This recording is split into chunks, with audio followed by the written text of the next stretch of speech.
ನೀನಾದನ serial ಭಾನುವಾರ ಸಂಚಿಕೆ ಏನಾಗುತ್ತೆ ಅಂತ ನೋಡೋಣ ಬನ್ನಿ. ಇಲ್ಲಿ ಹಿಂದಿನ ಸಂಚಿಕೆಯಲ್ಲಿ ಫಿಲ್ಮ್ ನೋಡೋಕ್ಕೆ ಅಂತ ಬಂದು ಕೂತಿರ್ತಾರಲ್ಲ ಶಕುಂತಲಾ, ವೈಶು ಮತ್ತು ವೇದನು.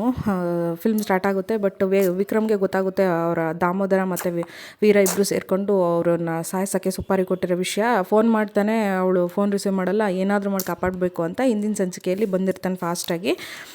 ಬೇಗ ಥಿಯೇಟ್ರೊಳಗೆ ಬರ್ತಾನೆ. ಇಲ್ಲಿ ಗನ್ ಬೇರೆ ತೆಗೆದು ಅವಳಿಗೆ ಗುರು ಇಟ್ಟಿರ್ತಾನೆ ವೇದಂಗೆ. ಏನೋ ಸೌಂಡ್ ಕೇಳುತ್ತೆ, ನಿನ್ನೆ ಸೌಂಡ್ ಕೇಳೋ ಥರ ತೋರಿಸಿದ್ರು. ಬಟ್ ಏನೂ ತೊಂದರೆ ಆಗಲ್ಲ ಈ ಎಪಿಸೋಡಲ್ಲಿ. ಥಿಯೇಟ್ರೊಳಗೆ ಬಂದವನೇ ವಿಕ್ರಮು ಫೋನಿನ ಫ್ಲ್ಯಾಶ್ ಲೈಟ್ ಆನ್ ಮಾಡ್ಕೊಂಡು ಎಲ್ಲರನ್ನೂ ಹುಡುಕ್ತಾನೆ. ಅಂದರೆ ಅಲ್ಲಿ ಕತ್ಲಾಗಿರುತ್ತಲ್ವ ಸ್ವಲ್ಪ, ಎಲ್ಲಿ ಕೂತಿದ್ದಾರೆ ಅಂತ ಫ್ಲ್ಯಾಶ್ ಲೈಟ್ ಆನ್ ಮಾಡ್ಕೊಂಡು ಎಲ್ಲರನ್ನೂ ನೋಡ್ತಾನೆ. ಅಲ್ಲಿ ರೌಡಿ ಹಿಂಗೆ ಗನ್ ಹಿಡ್ದಿರೋದು ವೇದಂಗೆ ಗೊತ್ತಾಗುತ್ತೆ. ಬೇಗ ಅದನ್ನು ಗನ್ನ ಹಿಂಗೆ ಹೊಡೆದು ಇಬ್ಬರು ಫೈಟ್ ಮಾಡಿಬಿಡ್ತಾರೆ. ಅಂದರೆ ರೌಡಿಗೆ ಚೆನ್ನಾಗಿ ಹೊಡಿತಾನೆ ವಿಕ್ರಮು. ಹೊಡಿತಾ ಇರಬೇಕಾದ್ರೆ ಏನು ಸೌಂಡ್ ಆಗುತ್ತಲ್ಲ ಅಂತ ಈ ಮೂರು ಜನನು ನೋಡ್ತಾರೆ. ಆ ಶಕುಂತಲಾ ವೇದನ ಮುಖ ನೋಡಿ, ಇದೇನೇನಮ್ಮ ನಿನ್ನ ಗಂಡ ರೌಡಿಸಮ್ ಬಿಡೋ ಲಕ್ಷಣ, ಇವನು ಬಿಡ್ತಾನ, ಇವನು ಸರಿ ಹೋಗ್ತಾನೆ ಇವನು ಅಂತ ಅದರಲ್ಲೇ ಮತ್ತೆ ಅದೇ ಥರ ಆಡ್ಕೊಳ್ಳೋದು ಅದನ್ನು ಮಾಡ್ತಾಳೆ.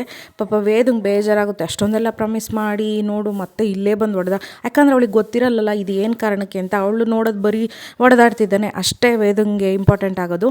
ಆಮೇಲೆ ಅವಳು ಅಮ್ಮ ಜೋಗಮ್ಮ ಹೇಳಿರೋದು ನೆನಪಿ ಬರುತ್ತೆ. ಇವತ್ತು ರಕ್ತ ನೋಡುತ್ತೆ ಹಾಗೆ ಹಿಂಗೆ ಅಂತ ದೇವಸ್ಥಾನದಲ್ಲಿ ಹೇಳಿರ್ತಾರಲ್ಲ, ಅದೆಲ್ಲ ನೆನೆಸ್ಕೊಂತಾಳೆ. ಕೊನೆಗೂ ನಿಜ ಆಯಿತು ಇದು ಅಂಥೇಳಿ ಬೇಜಾರಾಗ್ಬಿಡುತ್ತೆ ಪಾಪ ವೇದಂಗೆ. ಅದರಲ್ಲೂ ಶಕುಂತಲಮ್ಮನ ಎದುರುಗಡೆ ಅವಳು ಯಾವಾಗಲೂ ಕೊರಿತಾ ಇರ್ತಾಳೆ, ನಿನ್ನ ಗಂಡ ರೌಡಿ ರೌಡಿ ಅಂತ. ಅಂಥವಳ ಎದುರಿಗೆ ಇವನು ಮತ್ತೆ ಹಿಂಗೆ ಮಾಡಿದ್ನಲ್ಲ ಅಂತ ಪಾಪ ಬೇಜಾರು ಮಾಡ್ಕೊಂಬಿಡ್ತಾಳೆ ವೇದ.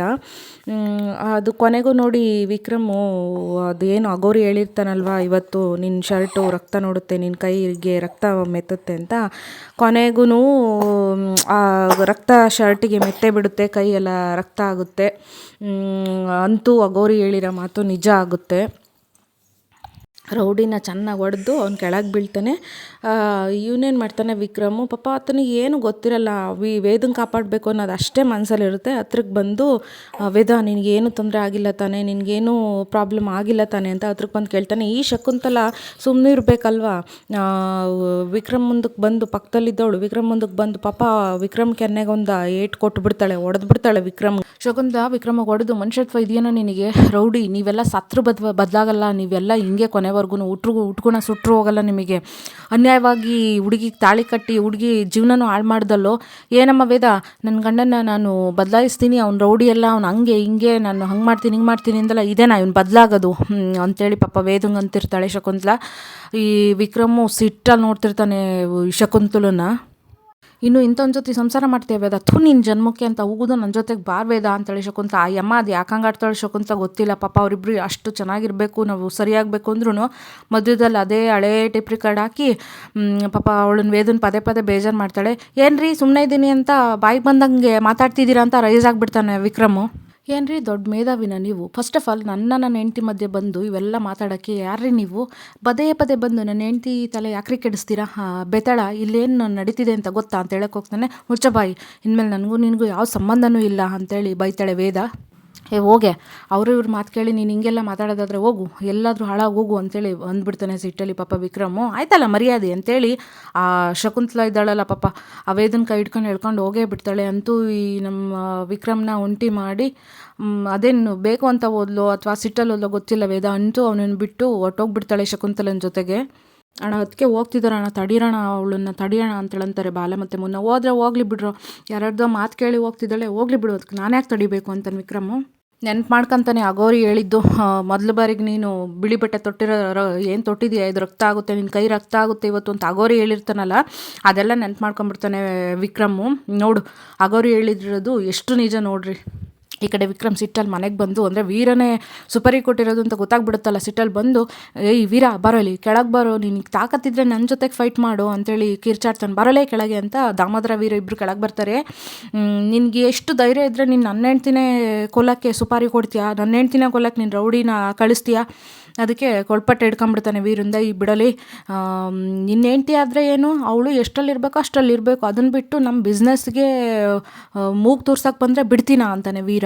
ಅದೇನೇ ಇದ್ರೂ ನನ್ನ ಹತ್ರ ಹೇಳ್ಬೇಕಿತ್ತು ಅಂತಾನೆ ವಿಕ್ರಮು. ನಿನ್ನ ಹತ್ರ ಯಾಕೆ ಹೇಳಬೇಕು, ಅವಳು ಯಾವಳ ಜೊತೆನೂ ಸೇರ್ಕೊಂಡು ನಮ್ಮ ಕತೆನೇ ಮುಗ್ಸಕ್ಕೆ ಬಂದಿದ್ದು. ಇಷ್ಟೊತ್ತಿಗೆ ಅವಳ ಕತೆನೇ ಮುಗಿತಿತ್ತು, ಅಷ್ಟರೊಳಗೆ ನೀನು ಮಧ್ಯದಲ್ಲಿ ಬಂದೆ ಅಂತಾನೆ ವೀರ.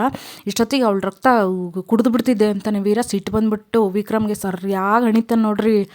ವೀರನ್ನ ಹಾಕ್ಕೊಂಡು ಸರಿಯಾಗಿ ಬಿಟ್ಬಿಡ್ತಾನೆ ಒಂದು 4-5 ಒದೆನ. ಆವಾಗ ಬಿಡ್ಸಕ್ಕೆ ಹೋಗ್ತಾನೆ ದಾಮೋದರು. ಬಿಡಪ್ಪ ನೀನು, ನಾನು ಹೆಂಡ್ತಿ ರಕ್ತನೇ ಕುಡಿತೀನಿ ಅಂತೇಳಂತಾನೆ, ಇವನು ನನಗೆ ಬಿಡಬೇಕಾ ಅಂತೇಳಂತಾನೆ.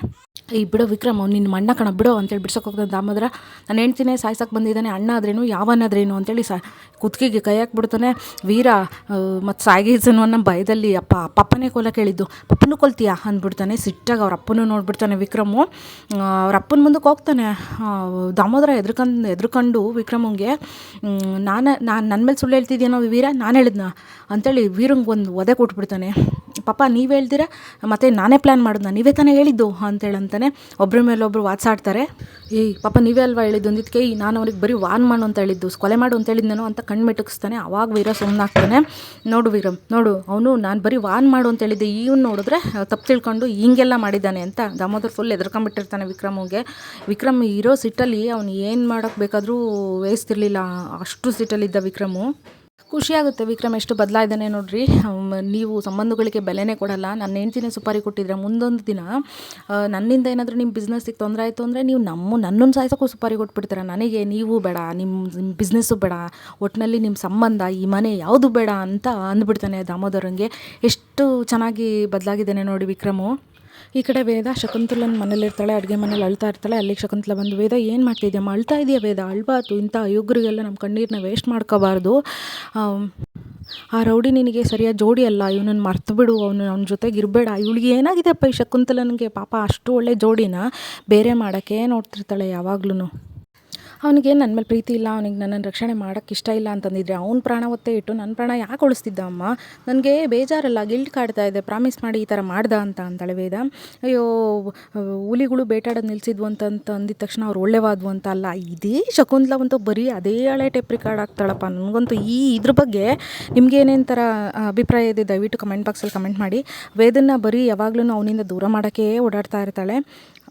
ಬೇವು ಬಿತ್ತಿದ್ರೆ ಬೇವೇ ಅಮ್ಮ ಬೆಳೆಯೋದು, ಜೇನಿನ ಅಭಿಷೇಕ ಮಾಡಿದ ತಕ್ಷಣ ಅದು ಕಹಿ ಸಿಹಿ ಆಗಲ್ಲ, ಹಾಗೆ ಹಿಂಗೆ ಅಂತ ಬರೀ ಅದನ್ನೇ ಹೇಳ್ತಾಳೆ. ಪಾಪ ವೇದ ಬೇಜಾರಾಗಿ, ಹಾಗಾದರೆ ವಿಕ್ರಮ್ ಬದಲಾಗೋದೇ ಇಲ್ವಾ, ನಾನು ಅವನನ್ನು ಇಷ್ಟು ದಿನ ಬದಲಾಯಿಸೋಕ್ಕೆ ಪ್ರಯತ್ನ ಪಟ್ಟಿದ್ದೆಲ್ಲ ವ್ಯರ್ಥ ಪ್ರಯತ್ನನಾ ಅಂತ ಪಾಪ ಬೇಜಾರು ಮಾಡ್ಕೊತಾಳೆ. ಈ ಕಡೆ ವಿಕ್ರಮು ಪಾಪ ಅವಳು, ನನಗೂ ನಿನಗೂ ಇನ್ಮೇಲೆ ಯಾವ ಸಂಬಂಧನೂ ಇಲ್ಲ, ನನ್ನ ಬೇತಾಳ ಅಂತ ಕರಿಬೇಡ, ನನ್ನ ನಿನ್ನ ಮೇಲೆ ನಿನ್ನ ಮುಖನೂ ತೋರಿಸ್ಬೇಡ ಅಂತೇಳಿ ಹೊರಟೋಗಿರ್ತಾಳಲ್ಲ.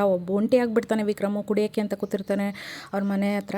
ಆವಾಗ ಬಾಲ ಮತ್ತು ಮುನ್ನ ಸಮಾಧಾನ ಎಷ್ಟೇ ಸಮಾಧಾನ ಮಾಡೋಕ್ಕೋದ್ರು, ನೀನು ದಯವಿಟ್ಟು ನನ್ನನ್ನು ಒಂಟಿಯಾಗಿ ಬಿಟ್ಬಿಟ್ಟು ಹೋಗ್ರಿ, ನೀವೇನು ಮಾತಾಡಬೇಡ್ರಿ, ಇಲ್ಲಿಂದ ಹೋಗ್ರಿ, ಇಲ್ಲ ನಾನು ಮನೆ ಬಿಟ್ಟು ಹೋಗ್ಬಿಡ್ತೀನಿ ಅಂತೇಳಂತಾನೆ. ಸರಿ ಅಣ್ಣ ಅಂತೇಳ್ಬಿಟ್ಟು ಬಾಲಮುನ್ನ ಹೋಗ್ತಾರೆ. ಅಲ್ಲಿಗೆ ದಾಮೋದರ ಬರ್ತಾನೆ. ಆಮೇಲೆ ನನ್ನನ್ನು ಇನ್ನೂ ಕ್ಷಮಿಸಿಲ್ವ ಅಂತ ಕೇಳ್ತಾನೆ. ಅಲ್ಲಿಗೆ ಬಂದು, ನಿಮ್ಮ ದೇಹದಲ್ಲಿ ಅರ್ಧ ಭಾಗನ ಕಡಿದು ನನಗೆ ಇವಾಗ ಹೇಗೆ ಅನ್ನಿಸ್ತಿದೆ ಅಂತ ಕೇಳಿದ್ರೆ ಹೆಂಗನ್ಸುತ್ತೆ ಅಂದರೆ, ಆ ಹುಡುಗಿನ ಇನ್ನೂ ಅರ್ಧ ಭಾಗ, ನಮ್ಮ ದೇಹದಲ್ಲಿ ಅರ್ಧ ಭಾಗ ಅನ್ನೋಷ್ಟು ಹಚ್ಕೊಂಡಿದೀಯಾ ಅಂತೇಳಿ ಅಂತಾನೆ. ಹೌದು ಪಾಪ, ನಾನೇನಾದರೂ ಸರಿಯಾದ ಸಮಯಕ್ಕೆ ಅಲ್ಲಿಗೆ ಹೋಗಲಿಲ್ಲ ಅಂದಿದ್ರೆ ಅವಳ ಜೀವನೇ ಹೋಗ್ತಿತ್ತು, ಅವಳನ್ನ ಮತ್ತೆ ಸಿಗ್ತಿದ್ಲಾ ಅಂತಾನೆ ವಿಕ್ರಮು. ನಾನು ಸಾರಿ ವಿಕ್ರಮ್, ನಾನು ಈ ಡೀಲ್ನ ವೀರಂಗೆ ಕೊಡಬಾರ್ದಿತ್ತು, ಅವನಿಗೆ ಸೂಕ್ಷ್ಮತೆನೇ ಅರ್ಥ ಆಗಲ್ಲ. ಈ ಹೊರಗಿನ ಡೀಲ್ನ ಹೆಂಗೆ ಹ್ಯಾಂಡ್ಲ್ ಮಾಡ್ತಾನೋ ಮನೆ ಡೀಲ್ನು ಹಂಗೆ ಹ್ಯಾಂಡ್ಲ್ ಮಾಡೋಕ್ಕೆ ಹೋಗಿದ್ದಾನೆ. ಏನೋ ಸ್ವಲ್ಪ ಈ ಥರ ಮಿಸ್ಟೇಕ್ ಆಯಿತು, ಇನ್ಮೇಲೆ ಇದೇ ಥರ ಆಗಲ್ಲ.